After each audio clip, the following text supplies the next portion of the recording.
And this season's election has big decisions for president, governor, and various county, state, and federal seats. Voters in both North and South Carolina will also take up state constitutional amendments on citizen voting. Queen City News anchor Derek Dellinger spoke with the people for and against the amendments. If you haven't had the chance to see your ballot yet, there is a decision you will have to make in North and South Carolina that may at first seem unusual if you haven't heard the discussion around it. It is basically asking voters to vote for or against a measure that would allow only citizens over 18 to vote.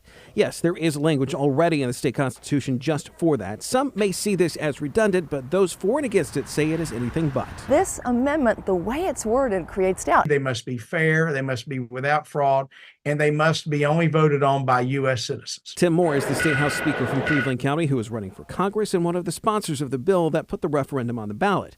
Jennifer Roberts is a former mayor of Charlotte, now part of the Commission of the Future of North Carolina Elections. The way the state constitution reads now, every person born in the United States and every person who has been naturalized and over 18 can vote. It would be replaced with only a citizen over 18 can vote. The way our Constitution was written, there were those who were arguing. Again, these were folks on the left who were making some noise about trying to allow non-citizens to vote.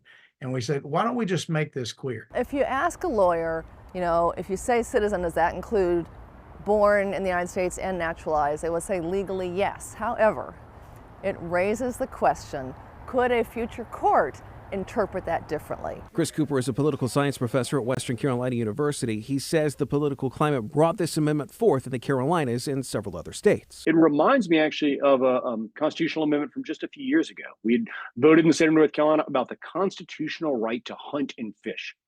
And the folks who were arguing against it very much, again, said, well, this is a solution in search of a problem. We don't need to gum up the works with this. Supporters have made claims about other states' actions and claims made about widespread non-citizen voting, which lack evidence, according to a recent look by News Nation. They cited North Carolina stats from 2016, which showed only 41 instances out of 4.8 million votes were from non-citizens. Extremely rare, since it is already illegal.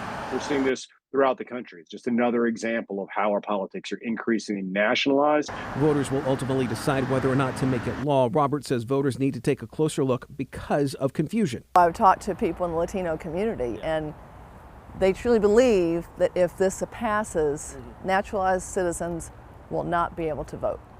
They absolutely believe that. While Moore says the referendum has purpose. Citizens include those born here and those who are naturalized through the proper process.